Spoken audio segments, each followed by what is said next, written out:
살인아, 방탄소년단이 아니에요? 도대체 무슨 소리야?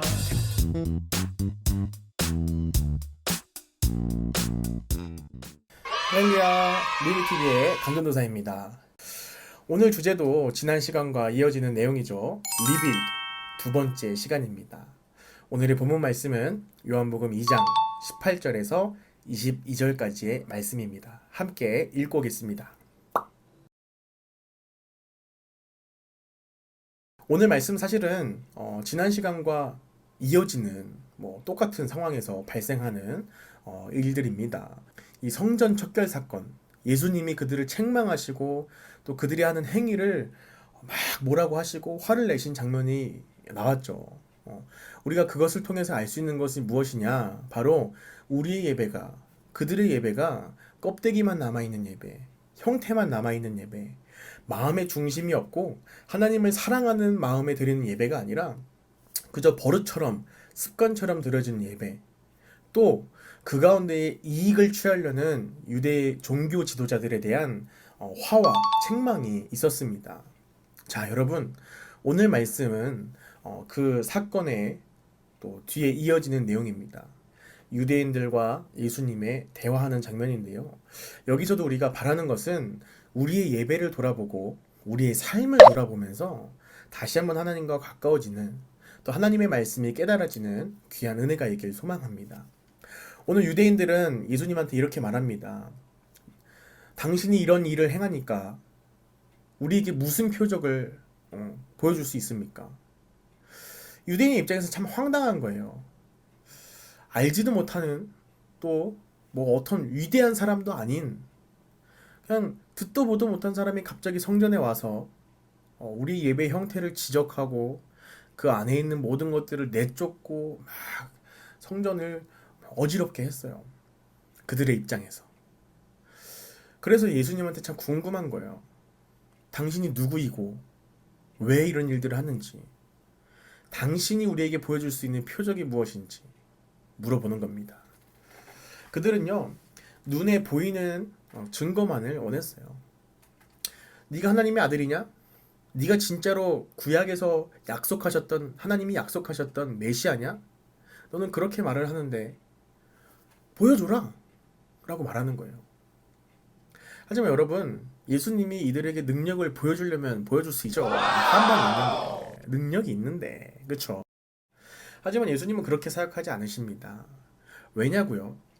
그들의 마음의 중심이 정말로 순수한 마음에, 내가 저 사람이 하나님인가 아닌가, 긴가민가 하는데 무슨 증거가 있었으면 좋겠다, 이런 갈급한 마음에 원하는 게 아니에요. 그들은 예수님을 철저하게 경계했어요. 왜? 그들은 이 성전에서 행해지는 이 장사와 환전하는 일들 이런 것들을 통해서 이 경제력을 얻고, 그렇죠? 물질을 얻고 어떤 권위를 얻고 이런 일들을 했는데, 예수님이 오니까 자기네들의 이런 형태가, 자기네들의 이런 어떤 권위와 어떤 이익이 깨지는 거예요. 그래서 예수님은 경계하면서 말하는 겁니다. 자, 이에 예수님은 이렇게 대답을 합니다. 너네가 이 성전을 헐어버려라. 그럼 내가 사흘 동안 일으키겠다. 이게 무슨 말인가? 그들은 이해하지 못했죠. 하지만 여러분들은 딱 떠오르는 것이 있죠. 아니야? 맞죠? 맞습니다. 예수님의 십자가 사건이 바로 떠오를 거예요. 예수님이 죽으시고 사흘 만에 부활하시는 그 이야기를 오늘 말씀에 그들에게 하고 있는 것입니다. 하지만 그들은 전혀 깨달을 수가 없죠. 요한복음 1장에서 나눴듯이 그들은요, 지식이 최고라고 생각했어요. 하나님이 최고지만 그 하나님에 대해서 내가 아는 것이 짱이다. 말씀을 공부하고 율법을 더 잘 알고 내가 그렇게 사는 것처럼 느껴지는 것이 사람들 사이에서 이것이 최고다. 이렇게 생각했던 사람들이에요. 그래서 이들은 눈에 보이는 표적만을 구했고, 이들은 자기네 그 지식에 반대되는 그런 생각들을 누군가가 이야기하는 것이 굉장히 싫었을 거예요. 자, 그래서 예수님이 이 말씀을 하시는 것을 그들은 이해하지 못했지만 22절 말씀에 보면은 제자들은요, 예수님이 죽으시고 또 죽은 자 가운데서 살아나신 후에야 이때 이 말씀이 이거였구나 하고 깨달았다는 거예요. 자, 오늘 우리 가운데는 이런 깨달음의 역사가 일어나길 굉장히 소망합니다. 자, 우선 이 말씀, 예수님의 말씀을 함께 좀 보기 원합니다. 이 성전을 헐라라는 이 단어, 헐라, 말 그대로 야, 성전을 다 무너뜨려라. 돌 위에 돌 하나도 남지 않도록 아주 다 그냥 무너뜨려 봐라 하는 단어입니다. 뭐 건축적인 단어죠. 그런데 우리가 주의 깊게 바라보아야 할 단어는 바로 일으키리라 하는 단어입니다. 이 단어는 에게이로라는 헬라어를 쓰는데요. 이 단어는 부활의 용어예요. 이 건물을 다시 세우고 어떤 뭐 리메이크하고 또 인테리어하고 뭐 이런 단어가 아니라 깨우다, 죽음 혹은 잠, 병에서 눈을 뜨게 하다라는 뜻을 가지고 있는 단어가 바로 에게이로입니다. 사실은 오늘 예수님이 말씀하신 성전을 헐라 내가 사흘 동안 일으키리라 하는 이 문장에서는 좀 앞뒤가 안 맞는 단어일 수도 있습니다. 그러나 이 단어를 선택하신 이유가 분명히 예수님은 부활을 이야기하고 있었기 때문에 이 단어를 쓰신 것입니다. 성전을 헐어버려라 내가 다시 세우겠다. 건물을 다시 짓겠다. 너희들보다 멋있게 세워보겠다 하는 이 말이 아니라 내가 눈을 뜨게 하겠다. 깨우겠다. 죽음에서 일어나 보겠다 라는 예수님의 부활에 대한 선포입니다. 오늘 이 말씀을 잘 기억했으면 좋겠어요. 예수님은 앞으로도 계속 여러 가지 사역을 하시면서 사람들에게 이 죽음과 부활에 대해서 이 메시아의 목적, 예수님이 이 땅 가운데 오신 목적에 대해서 계속해서 이야기하실 것이지만 그들은 잘 깨닫지 못했던 이야기가 바로 이 부활에 대한 내용입니다. 사실은 많은 크리스찬들도 부활에 대한 내용은 알고 있지만 그것이 실제로 믿겨지긴 참 힘들죠. 이 영상을 함께 보면서 묵상하는 여러분들 가운데에 이 부활에 대한 믿음, 이 부활 신앙이 정말로 자리 잡길 소망합니다. 예수님은 분명히 이 말씀을 이루셨습니다. 단순히 성전이 무너지고 나서 세우는 것이 아니라 무너진 우리의 예배를 예수님이 죽으시고 부활하셨기 때문에 다시 한번 교회가 일어나고 다시 한번 우리의 신앙이, 우리의 믿음이 우뚝 설 수 있는 그런 기회를 주셨다는 것입니다. 예수님은 2장 말씀을 통해서 계속 말씀하시는 것이 무엇이냐? 무너진 우리의 예배, 우리의 죄의 문제, 하나님이 가장 싫어하시고 하나님이 가장 마음 아파하시는 그 예배에 대한 문제를 지적하시면서 회복의 말씀을 주시는 겁니다. 내가 사흘 동안에 다시 일으키리라. 리빌드, 다시 일으키리라. 이것은 바로 예수님의 부활에 관한 내용입니다. 제가 좀 반복적으로 계속 이 얘기를 했는데 정말 중요하기 때문에 말씀드립니다. 그러고 나서 20절, 21절을 보면 유대인들이 이르되 이 성전은 46년 동안의 지역권을 내가 3일 동안에 일으키겠느냐 하더라. 그러나 예수는 성전된 자기 육체를 가리켜 말씀하신 것이라. 아멘.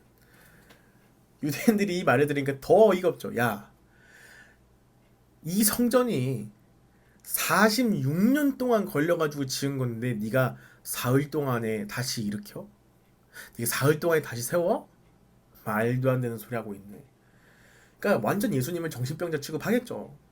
하지만 21절에 분명히 나와 있는 것은 예수님은 성전된 자기 육체를 가리켜서 하신 말씀이라는 것입니다. 이 죽으심과 부활은요, 우리 그리스도인들에게 가장 중요한 표적입니다. 병이 낫고 눈먼 자가 눈을 뜨고 이 어떤 이런 기적, 이적들과는 차원이 다른 예수님의 부활의 사건은요, 우리를 사랑하신 하나님의 증거이고 우리의 죄의 문제를 해결하고 우리를 구원하신 아주 귀한 그리고 최고의 표적이라는 것입니다. 이제 중심을 잃어버린 이 성전이 아니라 정말로 이 물질과 어떤 권력에 찌들어서 교회가 교회 역할을 감당하지 못하는 이 모습이 아니라 예수 그리스도가 바로 몸된 교회라는 것을 말씀하고 계십니다. 이것이 우리 가운데 줄 수 있는 교훈이 무엇이냐? 우리 안에 예수님이 살아있다면 우리는 바로 교회가 된다는 것입니다.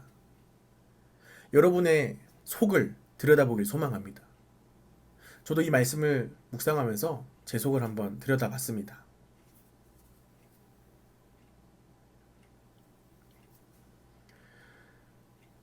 예수님이 계십니까? 우리 안에 진짜 예수님과의 만남이 있는지, 또 우리의 삶의 그 시간마다 하나님이 함께 하시는 것을 여러분들 느끼고 있는지 정말 생각하고 돌아보길 소망합니다. 간절히 바라는 것은 죽음을 이기시고 부활하신 그 예수님이 무너진 우리의 삶을, 죄 때문에 자유하지 못하고 억압되어 있는 우리를 구원해 주셨다는 것을, 우리를 자유케 하셨다는 것을, 다시 한번 우리 한 사람 한 사람을 하나님의 귀한 교회로 세우셨다는 것을 깨닫고 또 그렇게 살아가길 소망합니다.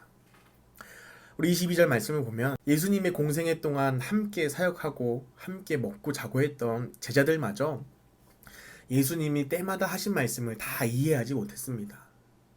그러나 여러분들, 중요한 것은 이들이 예수님의 죽으심과 부활하심을 바라보고 깨달았다는 거예요. 그때서야 이 말씀이 믿어졌다는 거예요. 하나님은요, 즉시 이 말씀을 깨닫지 못한 제자들을 책망하지 않으셨습니다. 괜찮아요. 예수님은요, 이 모질 같은 제자들을 계속 끌고 다니시면서 사역하시고 기적을 보여주시고 또 의심하는 것들을 또 이렇게 보듬어 주시고 이들이 믿음을 가질 때까지 진정으로 나를 따라오고 진정으로 나를 사랑할 때까지 기다리셨습니다. 오늘 사실은 이 말씀을 통해서 여러분들에게 하고 싶은 말은 이 말이에요. 하나님은 여러분들을 늘 기다리십니다. 왜? 사랑하시기 때문에요. 하나님이 결국은 이들의 눈을 열어주실 것이고 하나님이 원하시는 모습으로 이들을 사용하실 것입니다. 예수님의 제자라면 예수님이 무슨 말씀을 하시는지 바로 깨달아야지 이렇게 생각할 수 있지만 예수님의 방법은, 그 하나님의 방법은 그들을 끝까지 기다려주고 사랑으로 보듬어주는 것이었습니다. 그들이 스스로 깨달을 때까지, 스스로 믿을 때까지. 우리 지금의 모습을 보고 실망할 필요가 없어요. 하나님이 끝까지 기다려주시고 우리 삶의 문을 열어주실 것입니다. 자, 오늘 짧은 말씀을 가지고 또 긴 얘기를 했지만 여러분들이 오늘 말씀을 통해서 한 가지만 기억했으면 좋겠습니다. 믿는 자에게 능치 못함이 없습니다. 예수님의 그 부활의 사건은요, 예수님이 분명히 우리 가운데 말씀하고 계시는 것은 사랑이고 회복입니다. 오늘 굉장히 예수님이 화난 모습에 성전을 뒤집어 엎으셨지만 언제나 우리를 사랑하여 주셔서 우리를 기다려 주시고 우리의 잘못된 것들이 해결될 때까지 일하시는 분이 바로 하나님이십니다. 오늘도 이 말씀 우리가 묵상하면서 그 예수님과 더욱더 친밀해지는 귀한 시간이 되길 소망합니다. 사랑하고 축복합니다.